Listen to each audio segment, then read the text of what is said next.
and by pure performance, Adugo emerged the top scorer. By the decision from the organizing committee, Adugo is hereby disqualified. Inside the competition arena, it was the final face-off for the all-boys coding competition. The music performance by Burna Boy and his dancers just ended. The lights then shift dramatically to the coding pods, where the contestants are to code. Silence rolls across the crowd. On the giant digital screen, the final battle begins now, blinks to display. After the stage transformed, 2 coding pods with futuristic sleek glass booths slide to the center. Inside each pod is a custom dual monitor setup, a high-speed terminal, and real-time data panel. 2 figures in a silhouette coverall ushered the finalists to their pods. As Dee enters her pod, her hands were steady, her lips firmly held together. She breathes in softly, then places Chima's picture beside the keyboard, close enough to feel, but hidden from the audience's view. Kobe, on the other hand, wore a proud smirk on his face as he cracked his knuckles and entered his own pod. "This is my time," his demeanor spoke. He nodded to the camera and then gave a cocky salute. Seated at the judges' control chamber were a panel of elite tech professionals watching through the surveillance feeds. There were AI-assisted monitors showing live coding metrics, the speed, logic quality, bug detection, and user experience efficiency. The MC stepped to the stage, holding the mic with such pride and professionalism. He said, "The moment we all have been waiting for is here." The finalists will be serving 2 real-world product builds, a crisis alert app and a blockchain-secure medical record system. The top score wins the grand prize. No assistance, no internet, just brain and grit. And the time starts now. The timer beeps and the battle begins. Kobe types like a machine, fast, aggressive, and confident. His eyes barely blink. But Dee, she walks differently. Her eyes were focused, her operation intentional. She maps out her design before she builds. Her notes were digital mind maps, forming beautifully structured systems. At 1:45 timer mark, Kobe's app crashed briefly. He grits his teeth, slaps his desk in frustration, then reboots it. For Dee, her app had a moment of lag, but she coolly debugs it, corrects syntax, then runs it again. There was a satisfactory look on her face when it pinged green. At 2 hours mark, the judges leaned forward. The data dashboards spike, showing Dee's user flow scoring higher in user experience, while Kobe's edge in performance speed. The fans worldwide were watching on their phones. Twitter hashtags trend, hashtag Code Wars Finals, hashtag Team Ekene, hashtag Kobe the King. Inside the hospital room at the same time, Chima's eyes dart across the screen. He whispers every time Dee clicks, "Come on, Dee, come on." At the final countdown, the arena clock reads 15 seconds, 14, then 13. Kobe wipes sweat off his brow. He hits compile on both his projects. For Dee, she closes her eyes for a breath, types the last line, then hits run. On the screen it reads, "System check, all functions operational." Then 3, 2, 1, the buzzer went off, which marks the end of the final round. The audience erupts into applause. The pod's lights powered down, lights swayed back to the main stage. Dee leaned back. She was exhausted. Her fingers trembled slightly. She looked down at Chima's picture, then smiled faintly, satisfied of her mission, her fight, her determination. Kobe steps out first, raising his hands like a champion. He loves the camera's attention. Dee just walks out slowly, no theatrics, just a calm, silent stride. Her eyes remained focused. The cameras pan across the excited, anxious crowd. The DJ then played the hit songs of Afrobeat, giving the audience chance to dance and ease the tension of who might be the winner of this year's competition. Minutes later, the MC stepped on the stage, his voice booming, his expression unreadable. Ladies and gentlemen, what a night! What a night! Our judges have concluded their review, and I have in my hand the verdict. The audience erupts into cheers. Kobe straightens his shoulders, the prideful smirk never leaving his face, almost like he had something up his sleeves. Dee held her calm and silent composure. Whatever happens, I gave it my all. I'm satisfied with that. She claps her fingers tightly over Chima's picture inside her pocket as she smiled back at Toby. Just as the MC was about to announce the winner, there was a digital glitch. One of the giant screens flickered, then another. A hacked feed pops up. On the screen it reads, "Identity fraud. Her real name, Adaogo Ike.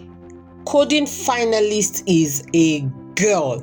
The feed included a blurry old photo from Dee's school profile, side by side with a freeze frame from the competition live feed. The resemblance was uncanny. The crowd gasped. Cameras whipped towards Dee. A ripple of confusion and stunned silence floats the arena. Random voices in the crowd. What? She's a girl? That's illegal. Is this even real? Whoa, this is wild. Kobe crossed his arms slowly, wore a satisfied look, a smug smirk. He walked quietly to Dee. "Remember, I told you I knew your secrets, Ladybug." Dee froze. Her body felt tensed. The stage now feels like 100 feet wide. She could feel the 1,000 eyes pierce her from all directions. She lowered her gaze, visibly trembling. Then, as if something took over her, she lifted up her face, her eyes pierced, ready to take the world as it comes. In the confusion, she walks over to the MC. "Please, may I speak?" The MC hesitates, looks towards the organizer's box asking for a confirmation. After a brief exchange, he nods. Ladies and gentlemen," he said, trying to control his awkward tone. "Due to the nature of this revelation and in the spirit of fairness, we will allow contestant Ekene the floor." He steps aside, giving Dee the stage. As she walks to take the mic, a silent hush swept across the arena. Everyone was eager to hear her story. Even the audience watching online stopped typing. Every second felt like eternity. As she was about to speak, she felt herself trembling at first. Then, "Thumbs up. My name is Dee Adaogo Ike, and yes, I'm a girl." Shocked expressions of murmurs swept through the arena. This was totally unheard of. Never as in the history of the competition has such scandal been heard. But Dee continued, more than that, I am a coder. Coding has been the only language I have ever felt powerful in. The only way I have known how to live, how to become myself, and fight since the demise of my both parents. I didn't come here to deceive anyone. No, far from it. I came here as a teenager who, like everyone here, has the skill to code. At this point, she points to the crowd. My brother is gravely ill. He has aplastic anemia. They said his bone marrow doesn't make enough new blood cells for him to live, that he needs an urgent transplant. Her hands tightened around the mic. I had no one left. We had no money, no family member to help out, no rich uncle. I was done hoping for miracle. So when I saw this opportunity to code for the grand prize, I didn't even flinch when I knew I had a chance. All I needed to become was a boy for the few weeks. She looked directly at the crowd, her voice stronger now. I took this opportunity with all that I had. My brother is all that I have. This right here, she said, pointing to the arena, was my lifeline. To fight for the only family I have, through the only means I knew how to. If you were me, what would you have done? At this point, the crowd is absolutely silent. Would you let the only person you love lose his life? Just so the world thinks you're honest? Or would you fight with all that you had? There was a long pause, then a tear falls down her cheek. I may be guilty of deception, but I am not guilty of fighting for my brother. She gently sets the mic down. Her shoulders rise and fall with each breath. She stepped back. There was a pause, as if the audience needed a moment to process their thoughts. Then, out of nowhere, an applause was heard. Then another, and another. Soon, the audience were a mix of emotions. Some were murmuring, some clapping, some were stunned and silent. Social media feeds were blowing up. Hashtag Let Dee Win trended globally. Online polls were going crazy, asking questions like, disqualify her? Support her courage? News headlines on all news platforms flashed, girl hacks into all-male final and hearts. Girl deceives all boys competition. Now back to the arena. The MC returns to the mic. He clears his throat, clearly shaking. In the decades of his profession, he hadn't imagined such a scenario. He spoke, masking himself with all the professionalism he could muster. Well, that certainly was not expected. He looked around, heard an awkward pause. In the light of this, the judges and organizers will enter a closed-door deliberation to assess this new development. In the meantime, DJ Zoliat, he turns to the DJ. I hope you're ready to give us a cool distraction. Let's take a short break before the official verdict is made. The light dims, then the DJ began playing Burna Boy's latest single. The camera zooms in on Dee. She's standing alone at the edge of the stage, her head bowed, as if bracing herself for whatever is next. About 30 minutes later, the MC walks back to the stage, holding a white card in his hand. His tone is composed, but his eyes show the weight of what he's about to say. Ladies and gentlemen, he said quietly, tonight has been nothing short of extraordinary. We've witnessed skill, passion, and a story that none of us will ever forget in a hurry. The camera cuts to Dee, still at the side of the stage, her back straight, her expression unreadable. The camera then sways to Kobe, who was enjoying the moment, a smirk on his face, arms folded, already half grinning, waiting for the verdict. His verdict. The MC continued, in regards to the judge's review, and by pure performance, line for line, Adugo, correcting himself, emerged the top scorer. Audible gasps was heard from the audience. He continued, her execution, problem solving and code optimization beat every contestant this year's competition. The camera swayed to the audience. They were whispering, some clapping, some nodding. The MC continues, his tone a little heavier than before. However, the rules of this competition were clearly stated, only open to male participants. While we respect the bravery shown, and while many of us empathize deeply with the reasons behind the decision, the competition structure, its legal integrity must still stand.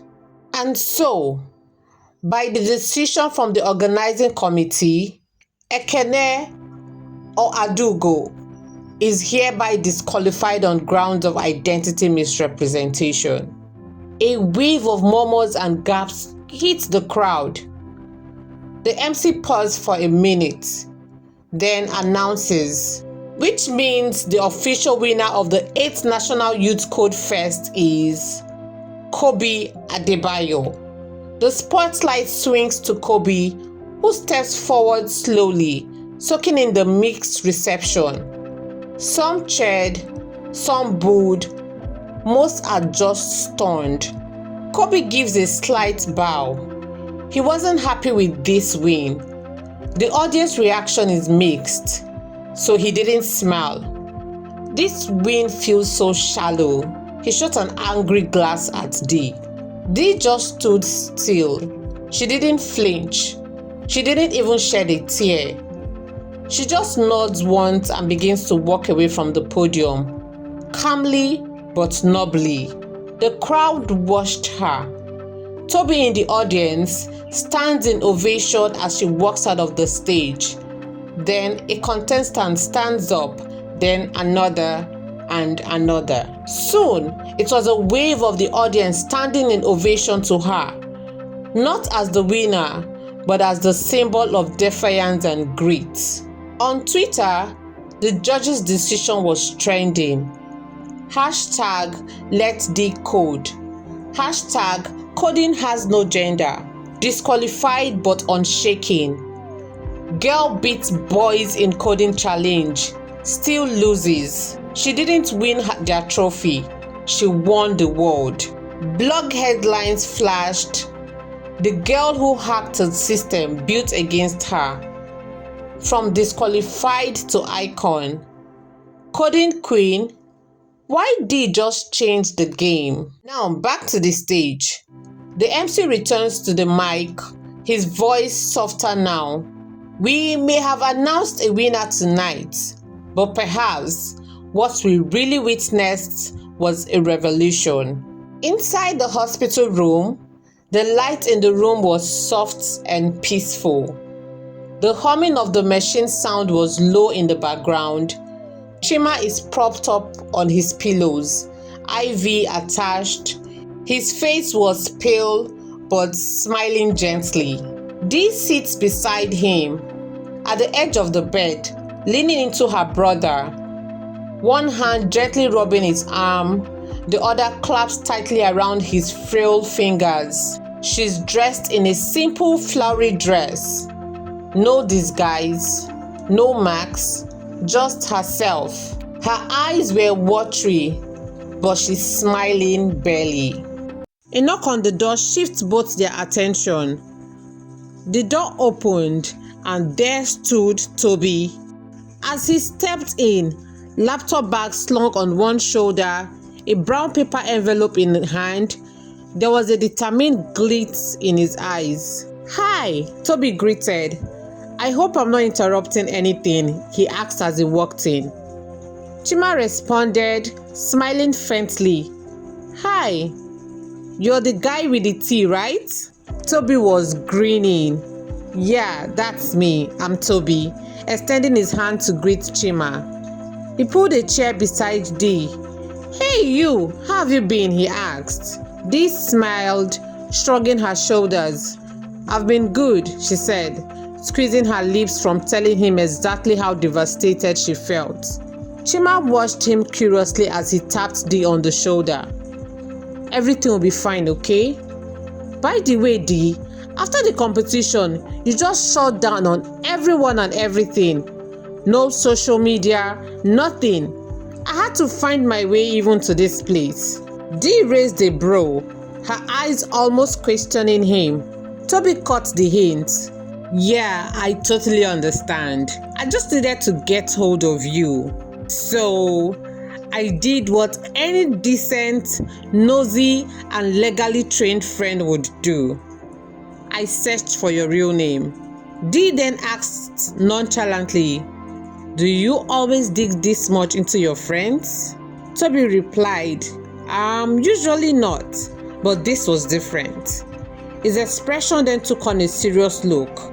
From my findings, I found out some stuffs, especially about your dad, Chief Emeka Dike, owner of Dike Zinc Enterprises. At the mention of their father's name, Dee blinked. Chima stiffened slightly. Toby then continued. Thing is, that company still exists, still operational, still generating money. So I started wondering, if your dad's company is still alive, why would you go through all that stress just to win the competition grand prize? Chima spoke up quietly. Because the lawyer told us the business was gone, totally sold off, that we had nothing left. Toby replied, that's what he wanted you to believe. He then opens the envelope and places original copies of the company's documents, shares, and land titles on Dee's lap. I traced the legal trails, dug into CAC records, found some inconsistencies. When I reached out to the supposed family lawyer, I confronted him with the legal implications. At first, he dodged, but when I showed him what I knew and who I was connected to, he caved in. Toby continued firmly. He admitted it. He was siphoning off profits, keeping you two in the dark.